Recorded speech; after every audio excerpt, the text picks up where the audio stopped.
ನಮಸ್ತೆ ವೀಕ್ಷಕರೇ. ಜೈ ಜೈ ಜೈ ರಾಮಕೃಷ್ಣ, ಹರಿರಾಮಕೃಷ್ಣ ಈ ನಾಮ ಸ್ಮರಣೆ ಕೇಳ್ತಾ ಇದ್ದಂತೆ ಮೈಯೆಲ್ಲ ರೋಮಾಂಚನಗೊಳ್ಳುತ್ತೆ. ಮಹಾರಾಷ್ಟ್ರದ ಪಂಢರಾಪುರ ಕ್ಷೇತ್ರ ಮತ್ತು ಅಲ್ಲಿನ ಆರಾಧ್ಯ ದೈವ ಪಾಂಡುರಂಗ ವಿಠಲನ ನಾಮಸ್ಮರಣೆ ಇಲ್ಲದೆ ಭಕ್ತಿ ಲೋಕವೇ ಇಲ್ಲದಂತಾಗಿದೆ. ಅದರಲ್ಲೂ ಆಷಾಢ ಏಕಾದಶಿ ಬಂದಾಗ ಪಂಢರಾಪುರದಲ್ಲಿ ನಡೆಯುವ ಭಕ್ತರ ಸಂಭ್ರಮ, ವಾರಕರಿಗಳ ಪಾದಯಾತ್ರೆ ಜಗತ್ಪ್ರಸಿದ್ಧವಾಗಿದೆ. ಇಂದಿನ ಈ ವಿಡಿಯೋದಲ್ಲಿ ಪಂಢರಾಪುರದಲ್ಲಿ ವಿಠಲನ ಭಕ್ತರು ವಿಶೇಷ ಏಕಾದಶಿಯಂದು ಹೇಗೆ ಆಚರಣೆ ಮಾಡ್ತಾರೆ ಮತ್ತು ನಮ್ಮೆಲ್ಲರ ಪ್ರೀತಿಯ ವಿಠಲನ ವಿಶೇಷತೆ ಏನೆಂಬುದನ್ನು ಸಂಪೂರ್ಣವಾಗಿ ತಿಳಿದುಕೊಳ್ಳೋಣ ಬನ್ನಿ. ಪಂಢರಾಪುರದ ಆಷಾಢ ಏಕಾದಶಿ ಆಚರಣೆಯ ಪ್ರಮುಖ ಆಕರ್ಷಣೆ ಎಂದರೆ ಅದು ವಾರಿ.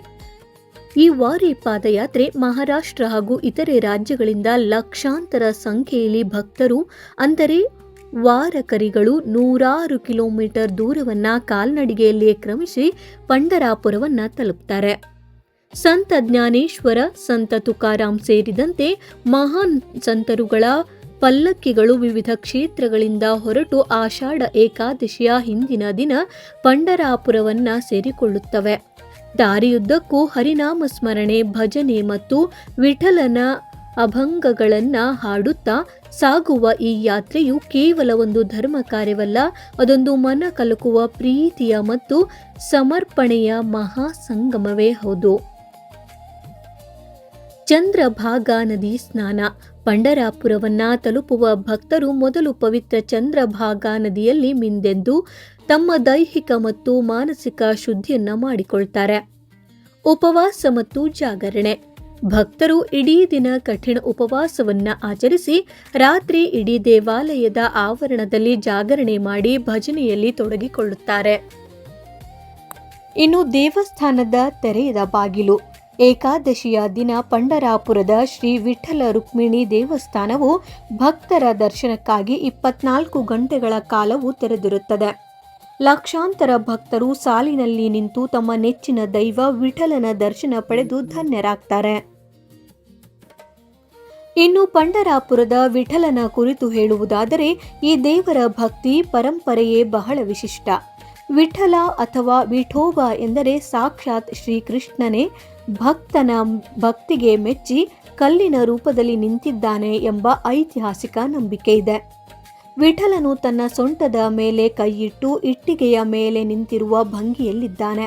ಇದರರ್ಥ ನನ್ನ ಬಳಿಗೆ ಬರುವ ಭಕ್ತರನ್ನ ರಕ್ಷಿಸಲು ನಾನು ಸದಾ ಸಿದ್ಧನಿದ್ದೇನೆ ಎಂಬ ಅಭಯವನ್ನ ಇದು ನೀಡುತ್ತದೆ. ಇಲ್ಲಿ ಜಾತಿ, ಮತ, ಲಿಂಗವೆಂಬ ಯಾವುದೇ ಭೇದವಿಲ್ಲದೆ ಎಲ್ಲರೂ ಒಂದೇ ಕುಟುಂಬದಂತೆ ಪಾಂಡುರಂಗ ಎಂದು ಕರೆಯುತ್ತಾ ಭಕ್ತಿಯಲ್ಲಿ ಲೀನರಾಗುತ್ತಾರೆ. ಏಕಾದಶಿಯ ಮರುದಿನ ತುಳಸಿ ಪಾನ ಮಾಡುವ ಮೂಲಕ ಭಕ್ತರು ತಮ್ಮ ಉಪವಾಸವನ್ನ ಮುಕ್ತಾಯಗೊಳಿಸುತ್ತಾರೆ.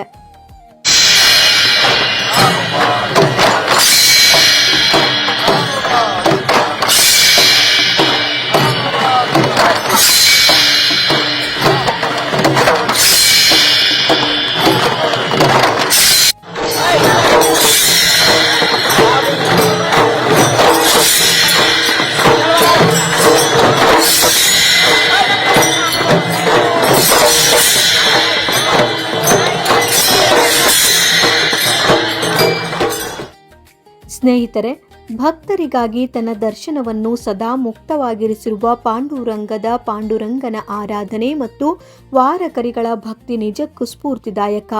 ಈ ವಿಡಿಯೋ ನಿಮಗೆ ಇಷ್ಟವಾಗಿದ್ದರೆ ಲೈಕ್ ಮಾಡಿ, ಶೇರ್ ಮಾಡಿ ಮತ್ತು ನಮ್ಮ ಚಾನೆಲ್ನನ್ನು ಸಬ್ಸ್ಕ್ರೈಬ್ ಮಾಡಿ ಬೆಂಬಲಿಸಿ. ಮುಂದಿನ ವಿಡಿಯೋದಲ್ಲಿ ಮತ್ತೆ ಆಸಕ್ತಿದಾಯಕ ವಿಷಯದೊಂದಿಗೆ ಭೇಟಿಯಾಗೋಣ. ಧನ್ಯವಾದಗಳು. ಜೈ ಜೈ ರಾಮಕೃಷ್ಣ.